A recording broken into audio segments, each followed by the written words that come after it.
자, 여기 소득재분배 문제가요. 2020년 6월 사회복지직 문제에서 이렇게 문제가 나왔어요. 한번 봐보세요.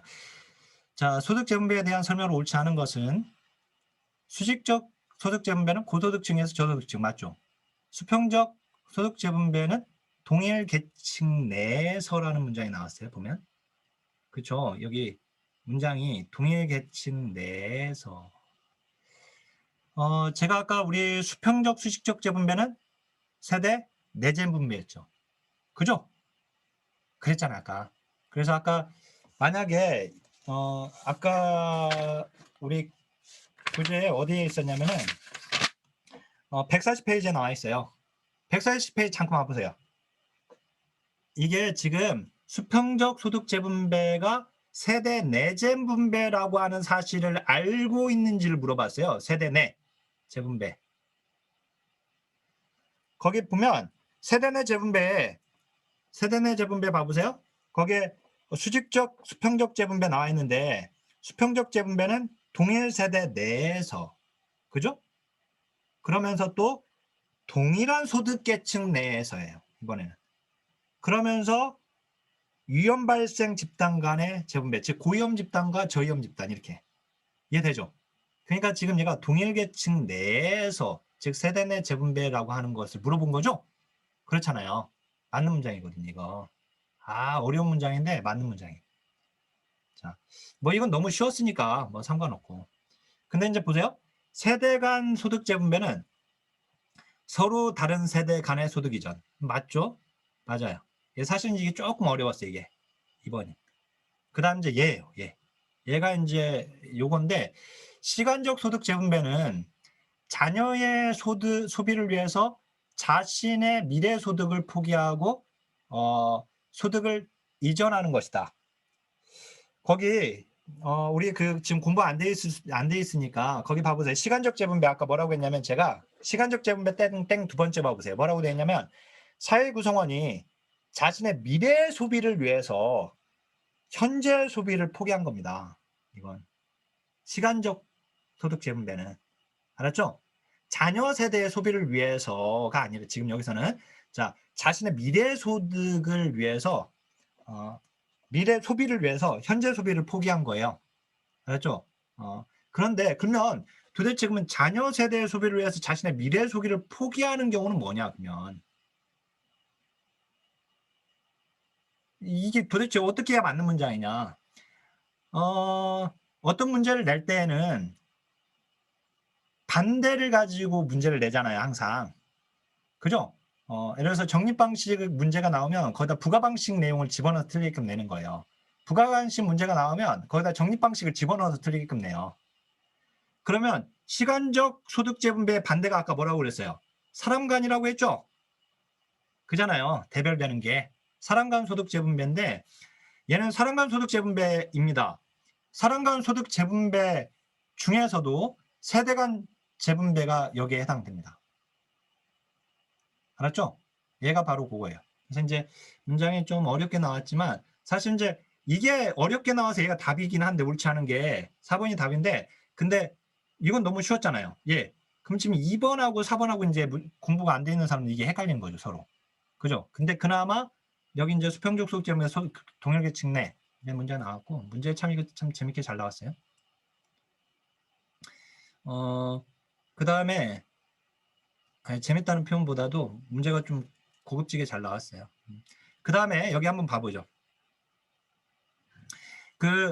아까 우리가 공부했던 이게 재원 부분에서는 문제가 우리한테 잘 안 나왔거든요. 그나마 재원 부분에서 그나마 깊게 나온 게 얘예요. 아까 이제 과거 기출문제 사회보장성 조세 이제 역진성 문제가 과거 2004년에 좀 어렵게 나온 게 하나 있고 얘인데 봐보세요. 옳지 않은 겁니다. 자, 일반 조세를 재원으로 하는 경우 아까 일반 예산이죠. 일반 예산 제 일반 예산 일반 조세라고도 한다 했잖아요. 아까 일반 예산 일반 조세 그냥 조세라고 하는 거 걔는 사회복 정책의 안정성과 지속성을 갖게 합니다. 맞아요. 국가 예산이기 때문에 일반 예산. 자, 그 다음에 모금은 사회 공동모금법을 기초로 공동모금 제도를 실시하고 있습니다. 자, 사회보험료는 피보험자의 강제가입에 납부됩니다. 그죠? 예, 근데 이제 사회보장성 조세죠. 그래서 얘도 근데 수익자 부담은 저소득층의 자존감을 높여서 서비스가 남용됩니까? 아니죠. 저소득층의 자존감은 높이죠. 왜? 내가 내 돈 내고 이용한다라고 하는 것이 되기 때문에 자존감은 높아져요. 시혜로 받는 게 아니라 나뭐 정당하게 돈 내고 내가 이용한다 이렇게 되니까. 그런데 서비스가 남용되는 게 아니라 수익자 부담금은 수익자 부담 이용료를 내게 되면 서비스 남용을 억제합니다. 돈을 내고 이용하는 거니까. 그죠? 그래서 이 수익자 부담은 어떤 문제를 발생시키는 거냐면 재정 접근성을 떨어뜨리게 합니다. 이 재정 접근성이라고 하는 건 뭐냐면은 이 서비스를 이용할 때 접근성의 문제에 있어서 돈이 없으면 이용하지 못하는 걸 재정 접근성이라고 해요. 서비스 비용, 뭐 이용료를 내야 하는데 이용료를 못 낸다. 그럼 이용할 수가 없죠. 그리고 자기 돈이 드니까 함부로 서비스를 이용할 수 없죠. 그죠? 무료면 막 그냥 이용하는데, 그죠? 이제 서비스 나면 억제되죠, 오히려. 근데 이게 지금 틀린 겁니다. 자, 문제가 이게 이번에 좀 깊게 나왔어요. 그나마 이게 깊게 나온 거예요. 그나마. 여기는 그러면 이제 또 이제 행정론으로 왔습니다. 우리가 이제 지금 우리 지금 늦은 시간이기 때문에 앞으로 한 30분 정도만이라도 좀 나가고 강의 마치도록 할게요. 거기에 이제 행정론이거든요. 행정론. 자, 행정론은 테마 52번 봐보세요. 테마 52번에서 간단하게 거기 개념 보면 사회복지 정책, 걔가 매크로죠. 것입니다.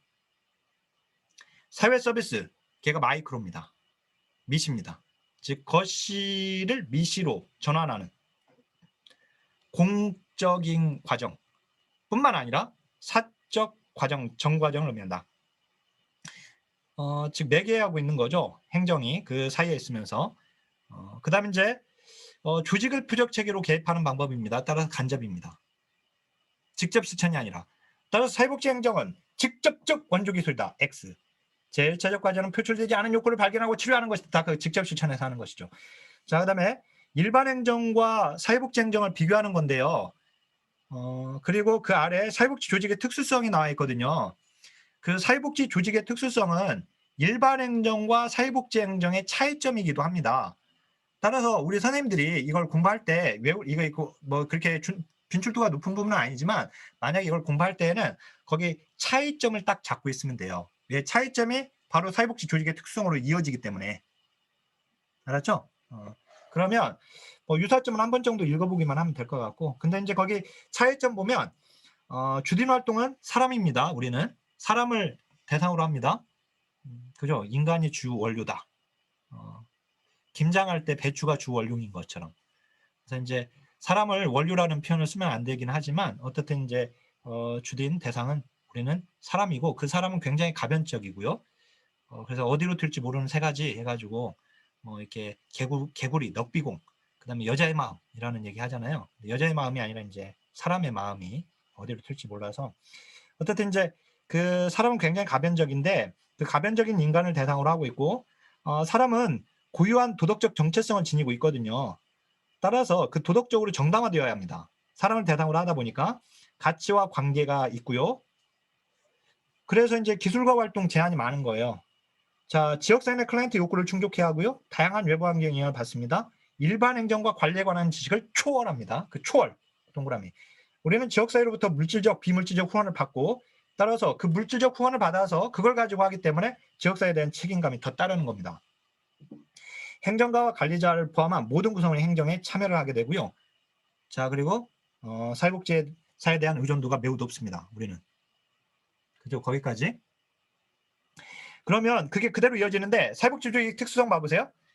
그러면 최근에 나온 게 2011년 사회복지직의 문제가 나왔었네요. 그죠? 사회복지 조직의 원료는 인간이다. 이렇게 가변적인 인간을 대상으로 하다 보니까 목표, 기술 불확실합니다. 그리고 효과성을 측정할 척도가 부족합니다. 클라이언트 가치에 대한 도덕적 판단, 아까 도덕적 정당화가 필요하다고 했고요. 인본주의적 가치를 지향하죠. 우리는. 그 다음에 가치 중립적이지 않습니다. 그리고 오히려 가치 판단적이고 대립적 가치가 늘 상존합니다. 그리고 이제 핵심적 활동은 직원과 클라이언트의 관계예요. 그러다 보니까 우리가 개입하는 과정에서 클라이언트가 반응성을 보입니다. 이 반응성을 보임으로 인해서 서비스 과정이 왜곡되기도 하고요. 그래서 서비스 이용자와 제공자 간의 공동 생산이거든요, 우리는. 그러니까 이제 우리가 일방적으로 우리가 생산하는 게 아니라 클라이언트와 함께 생산하잖아요. 따라서 공동 생산하다 보니까 그 과정에서 클라이언트가 그 생산 과정에 참여하게 되고 반응성을 보이고 과정상 왜곡을 나타내기도 하고, 그렇기 때문에 클라이언트의 자발적 동조가 필요한 것이고, 우리한테는 이 자발적 동조를 끌어내기 위해서 직원과 클라이언트 간의 비대칭적 힘의 균형이 필요한 거예요. 이 비대칭적 힘이 뭐냐면 사회복사가 전문가로서의 권위가 있어야 한다는 뜻입니다. 이게 우리가 그 실천론의 윤리적 딜레마에서는 힘의 불균형성이 그 윤리적 딜레마의 하나였거든요. 즉 클라이언트의 자기 일정권을 침해한다고 그랬어요. 근데 이제 여기서는 좋은 의미로 쓰이죠. 우리가 전문가로서의 권위가 있으니까 클라이언트가 자발적으로 따라오는 겁니다. 그다음 이제 전문성을 갖고 있는 직원들에게 더 크게 의존한다. 우리는 무슨 말이면 이제 우리는 사회복지사와 클라이언트의 그 관계가 중요하거든요. 아무리 위에서 잘한들, 즉 유지 관리를 아무리 위에서 잘한들 서비스 관리, 즉 서비스를 제공하는 일선의 사회복지사나 사회복 전담 공무원이 제대로 서비스를 제공하지 못하면 조직의 목표는 달성될 수 없습니다. 그래서 유지 관리보다 서비스 관리가 더 중요한 거고, 여성 인력이 지배적이죠. 우리는 여자가 많습니다. 여자가 많다 보니까 다양한 환경적 이념 요구를 수용할 수밖에 없습니다. 여자가 많다는 이유로 왜 그렇게 연결될까? 왜 그러냐면 오른쪽에 정리가 되어 있어요.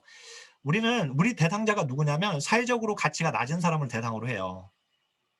근데 그 대상을 사회적 가치가 낮은, 제가 그렇게 표현하는 게 아니라 우리 그렇게 표현을 합니다. 우리 저서에서 우리 전공에서 이런 얘기할 때. 근데 사회적 가치가 낮은 대상을 대상으로 하는데 여자가 주된 인력이잖아요. 그 여성은 사회적 지위가 남성보다 떨어집니다. 사회적 가치가 떨어지는 사람을 대상으로 사회적 지위가 낮은 사람들이 주일적인 사회복지는 결국은 우리 활동의 정당성을 가정하고 합법성을 가져가기 위해서 이 사회적으로 숭배되어지는 이 가치나 이념들을 받아들일 수밖에 없는 상황이 되게 되는 거예요. 그래서 이제 그 다양한 환경적 이념적 요구를 수용하게 된다는 겁니다. 그다음에 이제 조직 간의 연계성과 개방적 조직, 그다음에 사회적 이념, 실천 이념을 반영한다. 그 정도. 사회복지 행정의 이념은 그렇게 중요하지 않지만 뭐 어려운 거 아니고요. 중요하지도 않고, 이게 특정 지역의 면접에서 물어봐요. 특정 지역의 면접에서 사회복지 행정의 이념 얘기해 보세요. 이 네 가지를 얘기해요. 한 가지가 더 있는데 물어봐요. 항상 나왔어요. 거기 그 특정 그 면접위원이 항상 물어보나 보더라고 보니까. 예. 하여튼 이제 152쪽으로 가겠습니다. 자, 그 사회복지 행정의 이론적 배경으로 갈게요. 이건 2순위네요. 그나마 많이 나왔네요. 그죠? 우리 사회복지직은 문제가 안 나왔는데 보호직하고 지금 서울시에서 문제가 나왔네요. 보니까 서울시 자치문제에서. 자, 사회복지 행정의 이론적 배경은 자 크게는 폐쇄체계와 개방체계로 나뉩니다. 폐쇄체계, 개방체계로 나뉘어요. 그래서 지금 152쪽에 나와 있는 게 폐쇄체계, 153쪽에 나와 있는 게 개방체계 이론입니다. 그리고 또 하나 뒤로 넘기면 현대 조직이론이 나와요. 154쪽에. 근데 그 목표 관리하고 지금 TQM 그 총체적 품질 관리까지 나와버렸죠? 우리 시험에 2018년 보호직에서 문제 나오긴 했지만. 자, 그러면 이게 뭐냐면은 폐쇄체계 이론하고 개방체계 이론은요. 거기 폐쇄체계 이론 봐보세요. 폐쇄체계 이론은 두 가지 가정을 합니다. 두 가지 가정이 뭐냐면 첫 번째, 이상적인 조직이 존재한다. 즉 환경하고는 무관하게 어느 환경에서나 이상적인 어느 환경에서나 이상적일 수 있는 그런 조직이 존재한다고 봐요. 자, 그러니까 환경 중요하지 않은 것이요. 근데 거기 개인의 목표와 조직의 목표가 일치할 수 있다고 봅니다. 즉 개인의 목표는 근로자의 목표예요. 근로자의 목표. 자, 조직의 목표는 관리자의 목표예요. 경영자의 목표. 조직의 목표는. 즉 생산성을 높이는 것이겠죠. 그러니까 개인의 근로자의 목표와 그 다음에 그 경영자의 목표가 일치할 수 있다. 즉 조직의 목적의 상하, 즉 관리자와 경영자와 근로자의 일치성에 기반을 둡니다. 그 문장 중요하죠? 일치할 수 있다고 봐버려요. 폐쇄체계 이론은. 근데 일치시키는 방법에서 둘로 나뉩니다. 하나는 경제적 보상을 하면 된다. 그게 바로 고전 모형이고요. X 이론이라고도 하죠. 그 다음 이제 그게 아니라 사회 심적 욕구를 충족해야지 이게 일치한다. 인간관계 모형입니다. 그렇게 둘로 나뉘는 거예요. 개인의 목표와 조직의 목표를 일치시키는 방법에 있어서. 자, 그 돈 주면 된다. 그게 바로 고전 모형에서 관료제, 과학적 관리론, 공공행정학파인데요. 관료제는 잘 알다시피 계층적 조직 구조를 가지고 있고 합리적 지배가 제도화된 조직입니다. 그 합리적 지배 밑줄 그어보세요. 자, 인간을 복종시키는 방법은 비합리적 지배와 합리적 지배로 나뉠 수가 있습니다. 그러면 합리적 지배는 뭘까요? 합리적 지배는 뭐냐면은 규칙으로 인간을 복종시키는 방법이에요. 그렇죠? 규칙으로 인간을 복종시키는 방법. 규칙으로 인간을 지배하는 거죠, 결국. 그게 바로 합리적 지배인데 이 규칙으로 인간을 지배하는 거, 그게 바로 관료제입니다. 관료제의 특징은 결국 규칙이죠. 규정이죠. 계층화되어 있고 그 다음에 분업되어 있습니다. 이 분업, 동그라미, 분업에다가 정책과 행정의 분리라고 적으세요. 정책과 행정의 분리. 거기다가 정책과 행정의 분리라고 적어보세요. 분리. 자, 이 정책은 관리자 몫이에요. 관리자. 행정은 근로자 몫이에요. 근로자의 몫. 네, 관리자의 몫이고. 네, 정책은 관리자가 하는 것이고, 그 다음에 이제 행정은 근로자가 하는 겁니다. 이렇게 나눠 놨죠. 그 다음에 거기 전문화되어 있고, 그 다음에 비정의성이죠. 정자가 정을 의미하는 정자입니다. 감정이 교류하면 안 된다는 뜻입니다. 왜? 감정이 교류하면 합리적인 의사결정을 방해합니다. 그래서 그래요. 그 다음에 이제 실적주의입니다. 이게 이제 연공서열, 바로 이제 경력지향이죠. 연공서열. 실적주의나 연공서열은 정실주의를 배제합니다. 즉, 뭐 내 후배라고 내 뭐 고향 학연 지연에 의해서 승진시키면 안 되잖아요. 그걸 방지하기 위해서 실적주의 연공서열이 있게 되고, 문서주의는 책임을 명확하게 하기 위한 것입니다. 공사분리입니다. 근데 거기 관료제 역기능이 바로 크리밍인데, 크리밍 현상, 크리밍 왼쪽에 정리되어 있죠. 이게 3번이나 나왔죠. 2008년 충남, 2010년 사회복지직, 2019년 보호직 또 나왔어요. 네, 이렇게. 그러니까 우리 공무원 시험은 나온 것을 자꾸 건드려줘요. 근데 이게 과거 기출 문제라고 해가지고 무시하면 안 돼요. 물고기가 태어났던 자리니까. 그래서 과거 기출 문제를 푸는 이유는 물고기가 나온 자리를 확인하기 위한 겁니다. 결국은. 어떻든 이제 크리밍이 나왔고, 잘 알다시피 이제 알짜를 뽑는 거죠. 선발하는 겁니다. 알짜를 뽑는 거. 그러니까 실적주의 때문에 나오는 거예요. 평가제도와. 실적을 내기 위해서 성공 가능성이 높은 케이스를 선호하고, 비협조적이거나 좀 어려울 것 같은 사람들 배척하는 겁니다. 자, 그 다음에 이제 과학적 관리론인데요. 과학적 관리론은 효율성입니다. 어차피 조직이론 자체는 생산성을 높이기 위한 것인데, 얘는 이제 효율성이 이제 아주 중요하죠.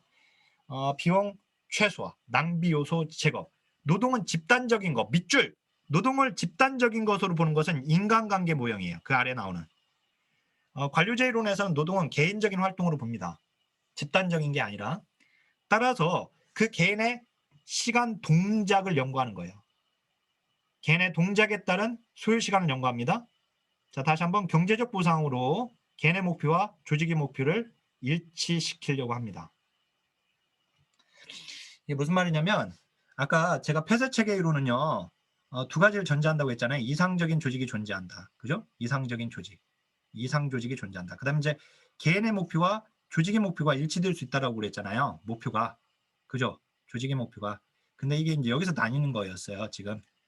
경제적 보상을 해주면 이게 일치된다고 보고, 또 하나는 이제 돈으로 안 된다. 뭐 사회심리적 만족, 사회심리적 욕구의 충족 또는 만족, 그럴 때 일치된다.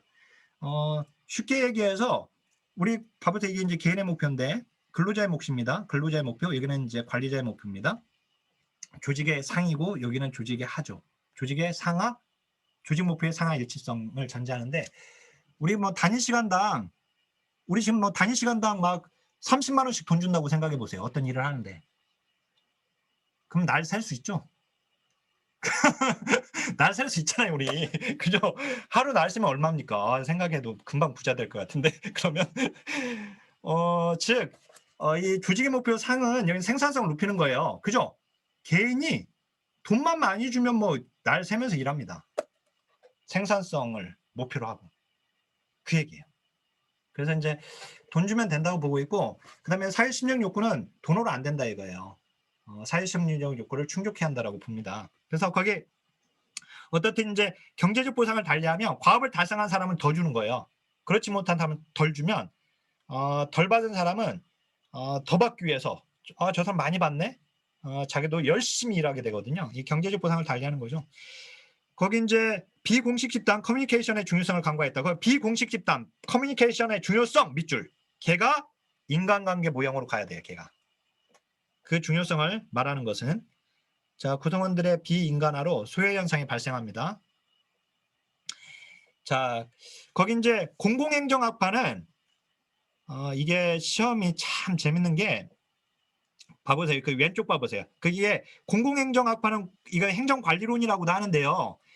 자, 행정관리는 누가 합니까? 관리자가 하는 거잖아요. 그래서 이건 이제 관리자가 수행해야 할 행동 규범에 관한 이론인데요.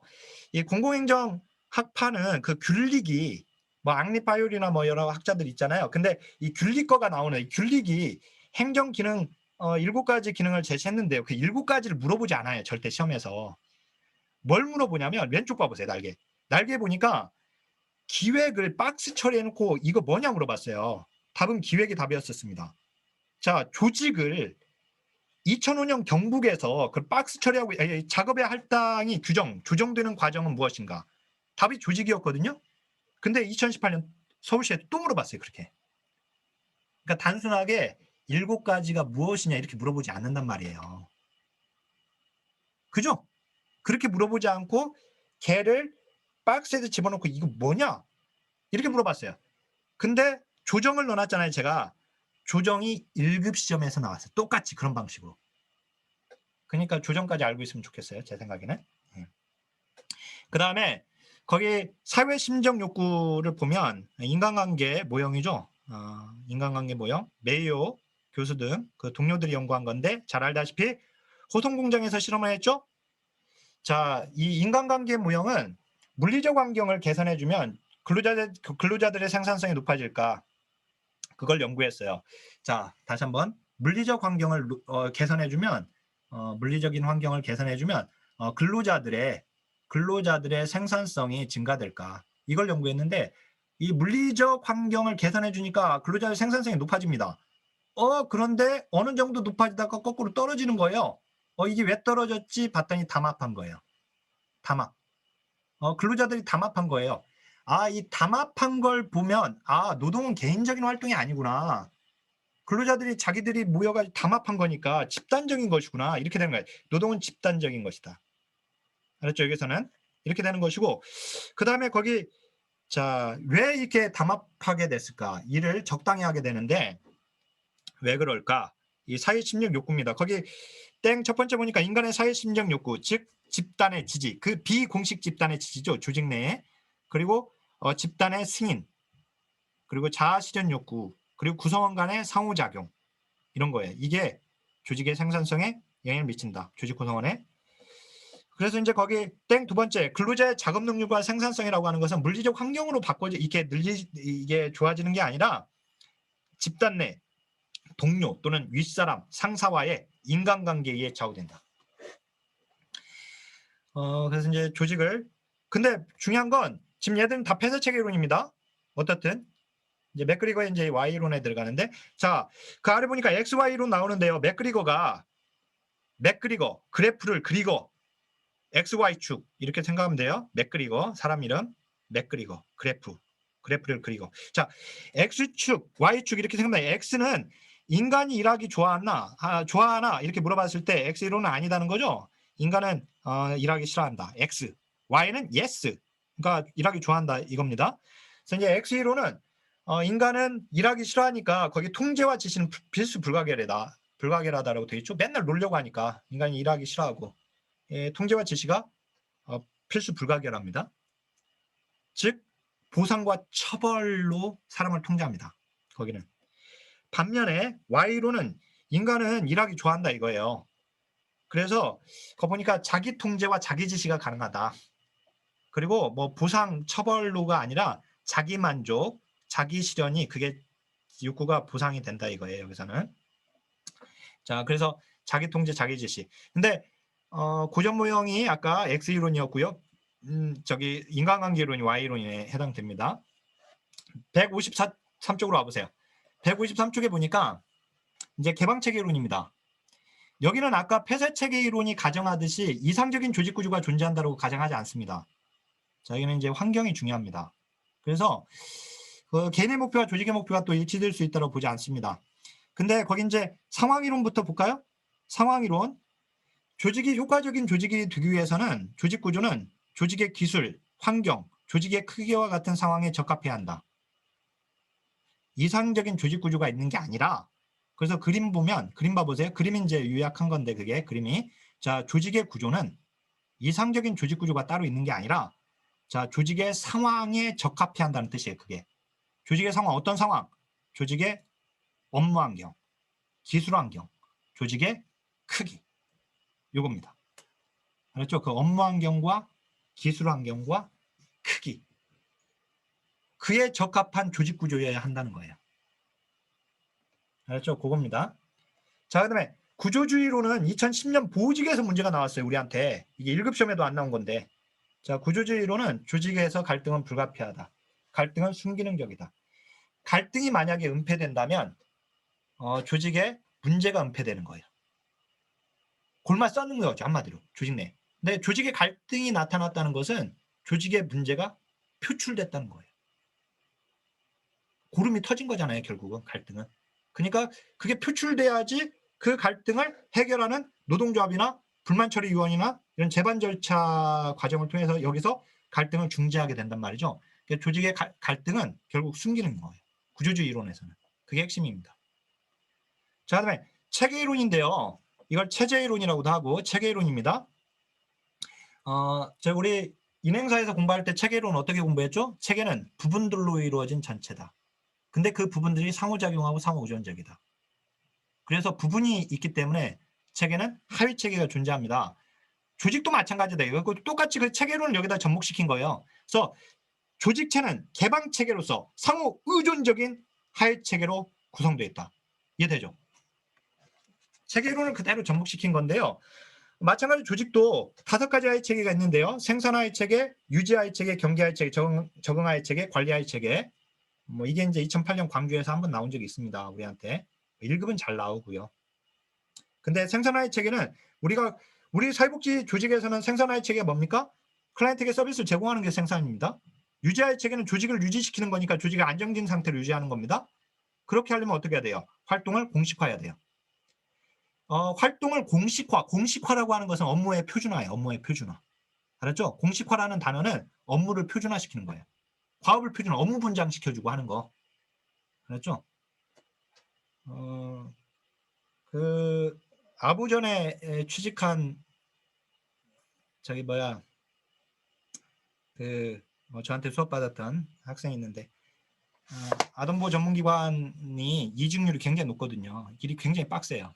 힘든데 근데 일이 너무 많다 이거예요. 너무 일이 너무 많아가지고 어떻든 1년을 버티는 사람이 거의 없고 거의 뭐 들어와서 6개월 내에 거의 나가거나 할 정도로 굉장히 힘들다고 말을 하는데 이렇게 이제 우리 사회복지 조직 자체가 일을 하다 보면 저도 그랬지만 옛날에 이렇게 업무의 경계가 뚜렷하지 않아.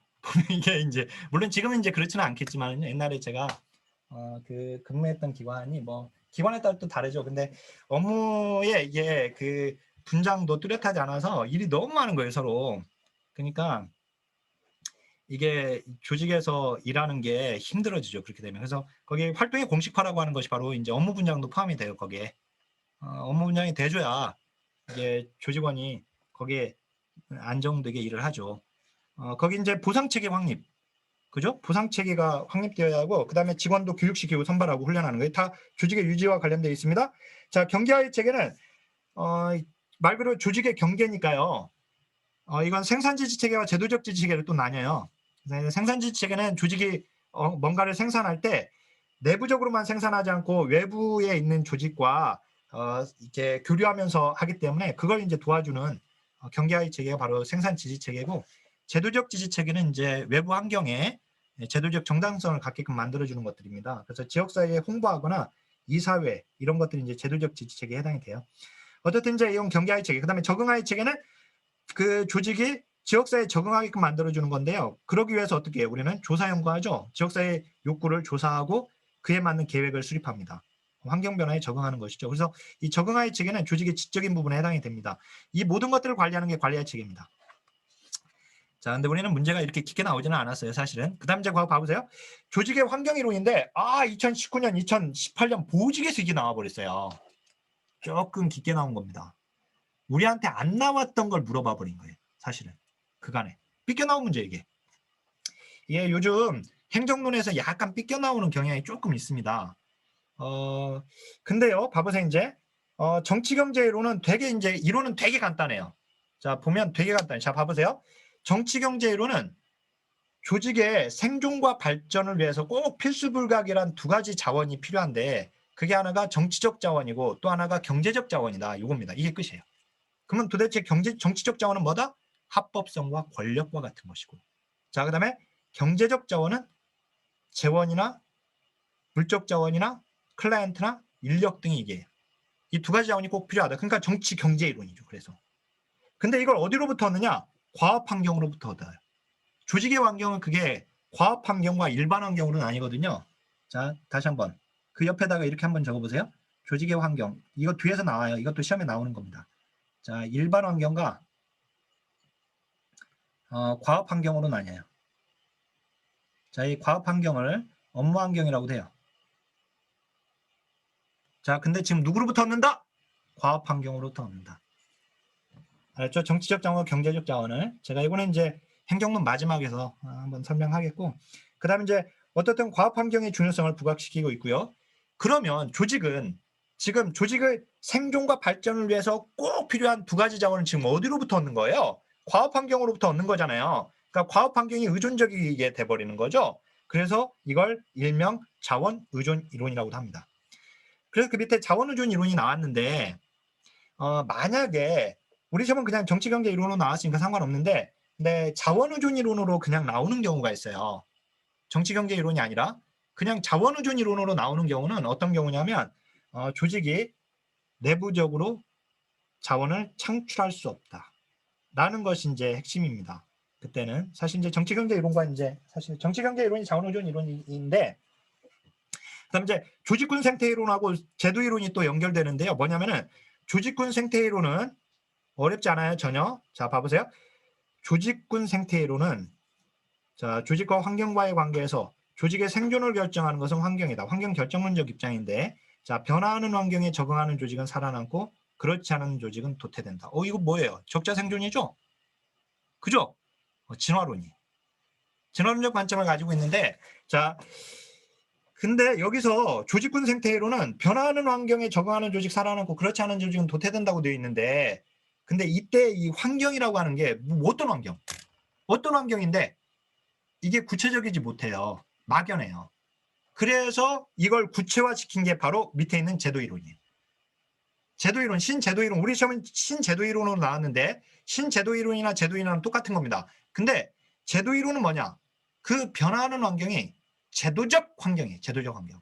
그래서 그거 보면 조직 그 자체의 규범과 조직을 둘러싼 제도적 환경이 조직의 특성과 행태를 좌우한다. 즉 다시 한번 변화하는 제도적 환경에 적응하는 조직은 살아남고 그렇지 않은 조직은 도태된다. 이렇게 가는 거예요. 이해되죠? 그러니까 조직군 생태이론하고 제도이론하고 비슷한데 뭐가 다르냐? 아까 조직군 생태이론은 막연한 환경이었어요. 근데 여기는 변화하는 제도적 환경에 적응하는 조직은 살아남고 그렇지 않은 조직은 도태된다. 즉 제도적 환경으로 구체화시킨 겁니다. 그럼 제도적 환경이 뭐냐? 바로 거기 보니까 법률, 법원의 판결 등등이죠. 그죠? 예, 조직의 구조가 기술이 아니라 조직의 구조가 기술이 아까 영향을 미친다고 한 건 누구였죠? 아까 제일 위에 상황이론이에요. 상황이론. 상황이론 아까 거기 위에 봐보세요. 상황이론은 이렇게 되어 있잖아요. 그림이 이렇게 되어 있죠. 봐보세요. 이렇게 되어 있는데 이렇게만 한번 생각해 보세요. 이게 조직 구조인데 조직의 구조인데 이렇게만 한번 생각해 보세요. 이렇게만. 조직의 기술이 조직 구조에 영향을 주죠.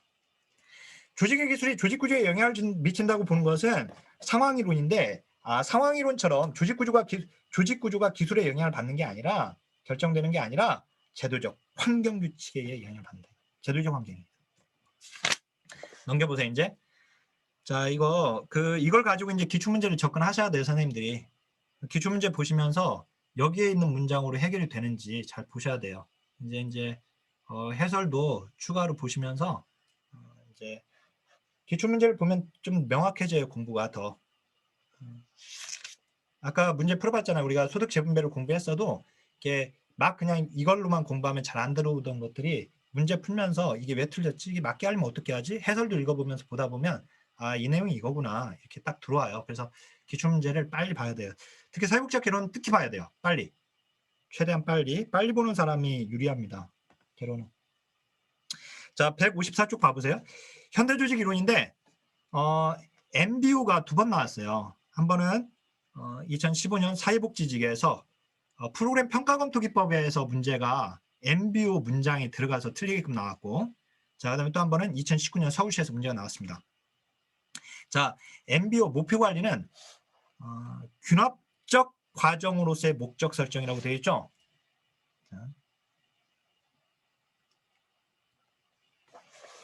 자, 그 날개 쪽에다가 얘하고 선생님 좀만 참으세요. 제가 지금 10분 이내로 오늘 조직이론까지 끝내놓고 마치겠습니다.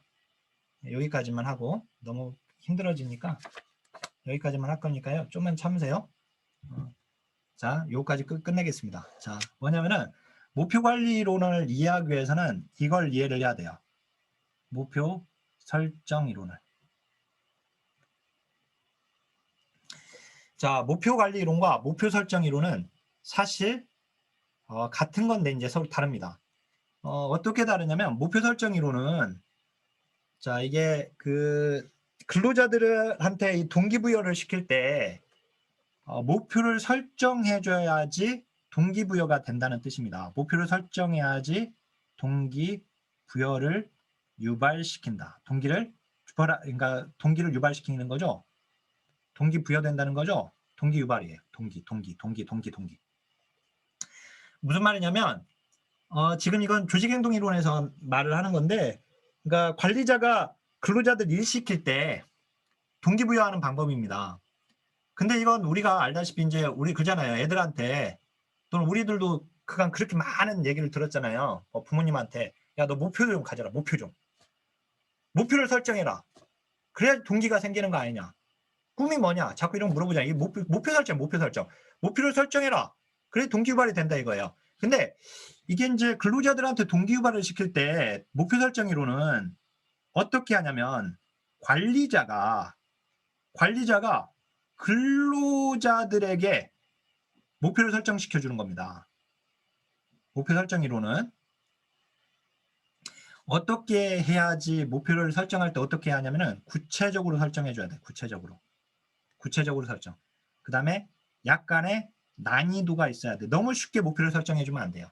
난이도. 그 다음에 피드백을 해줘야 돼요. 피드백. 이게 핵심이에요. 너무 어려운 것도 아니지만 너무 쉬운 거 주면 안 돼요. 자, 그러니까 우리가 보통 이렇게 얘기하잖아요. 활시를 당길 때에는 하늘을 향해서 당기라고 이렇게 얘기를 할 때가 있잖아요. 이건 거짓말이에요. 목표 설정 이론에 하면 이건 거짓말입니다. 활시를 당길 때 이렇게 당기면 안 돼요. 절대. 활시를 당길 때에는 구체적으로 설정해서 당겨야 돼요. 너무 높은 목표 말고 적절한 난이도가 필요해요. 그러니까 목표 설정 이론에 하면 그러니까 지금 근로자들을 이렇게 목표를 달성하게끔 만드는 과정에서 동기부여 시키는데 예를 들어서 이런 거예요. 구체적이라는 말은 오늘 공부 열심히 합시다. 이건 구체적인 목표가 아니에요. 오늘 사회복지학개론 어디서 어디까지 끝내겠다. 이게 구체적인 거예요. 알았죠? 오늘 공부 열심히 하자. 그건 구체적인 목표가 아니에요. 그래서 이제 목표 설정으로 이렇게 이제 구체적으로 설정해야 하는데, 자, 보세요. 얘와 차이점. MBO는요, 다 똑같아요. 똑같은 철학인데 다른 점이 하나가 있어요. 얘하고 다른 점이. 바로 관리자가 여기는 근로자에게 목표를 설정해 줬지만 그게 아니라 근로자가 참여해요. 참여해서 목표를 설정해요. 요 차이. 다 똑같은데 이것만 달라요. 그러면 이제 다 공부한 거죠. 자, 봐보세요. 목표 관리 봐보세요. 그래서 거기에 보니까 뭐라고 되어 있어요? 균합적 과정으로 목적을 설정한다. 왜? 구성원들이 다 참여하거든요. 그래서 구성원 한 명의 목표, 한 명의 목표, 한 명의 목표, 한 명의 목표. 균합법이 뭐였죠? 관찰, 유형 발전. 공동 목표 발전. 그래서 거기 보면 균합적 과정으로 목적을 설정한다. 즉 조직 구성원들 개인별 개개인의 목표를 찹 해가지고 공동의 목표를 설정하는 거. 그게 기출문장이에요. 걔가. 그게 나온 거예요. 그게 어디다 집어넣어 버리냐면 프로그램 평가검토 기법에다 집어넣어 버렸어요. 그 퍼트에다가. 거기다 넣어버렸어요. 그래서 틀리게끔 나왔는데, 자, 그래서 거기 이제 명확한 목표 설정, 그 다음에 구성원의 참여, 그게 이제 중요하죠. 그 다음에 피드백. 알았죠? 이게 핵심이고. 자, 근데 총체적 품질 관리인데, 와, 이게 나와버렸어요. 우리 2018년 보직에서. 예, 처음 나온 겁니다. 우리 공무원 시험에서는. 예, 여기까지만 할 거니까요. 자, 총체적 품질 관리 봐보세요. 총체적 품질 관리는 어디서부터 시작한 거냐면, 얘는 이게 뭐냐면은 지금 SQC부터 시작합니다. 그 다음에 이제 TQC고요. 그 다음에 TQM으로 온 겁니다. 자, 이거 뭐냐면 SQC가 뭐냐면 이게 통계적 품질 관리입니다. 그 다음에 이제 이거를 총체적 품질 관리라고 하고, 이때 C는 컨트롤이거든요. 컨트롤. 근데 이제 여기는 총체적 품질 경영이라고 합니다. 본래 매니지먼트니까. 그런데 우리는 이 총체적 품질 경영이라고 하지 않고 그냥 총체적 품질 관리로 그냥 명칭을 부여하고 있죠. 그래서 명칭이 중요한 건 아니고, 여기서는 이제 중요한 건 우리 경영학 책들 보면 총체적 품질 경영 이렇게 나누고 있어요. C와 M을. 근데 우리는 지금 이제 총체적 품질 관리로 나와 있는데, 우리 시험도 총체적 품질 관리로 나옵니다. 우리 사회복지 주요 저서들이 총체적 품질 관리를 소개하고 있어서. 근데 여기서 제가 중요한 건 뭐냐면 이것 때문에 여기서부터 시작했다. 자, 여기서부터 시작했어요. 여기서부터. 통계적 품질 관리. 그래서 한번 볼까요? 이제 TQM에서 T는 총체적인데, 이제 총체적은 두 가지 의미입니다. 하나는 조직의 최상층부터 최하층까지 모두. 또 하나는 생산 과정의 투입부터 산출에 이르기까지 모든 과정이 품질 과정이에요. 이 두 가지 의미가 있고, 그 다음에 거기 그 TQM의 주요 원리 봐보세요. 고객이 품질을 결정하는 사람입니다. 조직의 관리자가 결정하는 게 아니라. 자, 가변성 예방하는 것이 고품질 생산의 핵심입니다. 일관성. 그죠? 서비스가 일관성이 있어야 하잖아요. 그죠? 음식점이라고 하면 맛도 일관적이어야 하고, 어떤 때는 맛있다, 어떤 때 막 짰다가 막 그러면 안 되죠. 그래서 이제 거기 서비스는 일관적이다. 그 다음에 이제 품질은 지속적인 개선이 필요하고요. 서비스의 질은 모든 과정에서 다 고려돼야 하니까 기획부터 계획 단계부터 산출까지 모두. 그 다음에 품질 향상은 팀 노력, 시스템이 중요해요. 시스템. 개인 노력이 아니라. 그 다음에 직원의 인파먼트 중요하고, 자, 그 다음에 지속적인 학습 과정이 필요합니다. 그 다음에 품질은 관리직을 포함한 전체 조직의 헌신이 필요하고, 자, 그 다음에 거기 관리자의 절대적 관심이 필요하다고 되어 있고, 마지막 보세요. 의사결정은 자료 분석에 기반한다. 통계 자료를 활용한다. 그 뭐예요? 그게 바로 통계적 품질 관리로부터 온 걸 알 수 있죠. 그죠? 예, 이게 여기서 기원이기 때문에 그래요. 그래서 이제 이 품질에 대한 이런 그 개선에 대한 이런 의사결정은 자료 분석 그리고 통계 자료를 활용한다는 거. 이게 바로 지금 SQC로부터 지금 시작되고 있기 때문에 그런 겁니다. 자, 마지막으로 학습 조직 이론은 이제 지속적으로 배우는 조직을 얘기하죠. 자, 거기 총체적 품질 관리까지만 알면 됩니다. 자, 오늘은 여기까지만 할게요.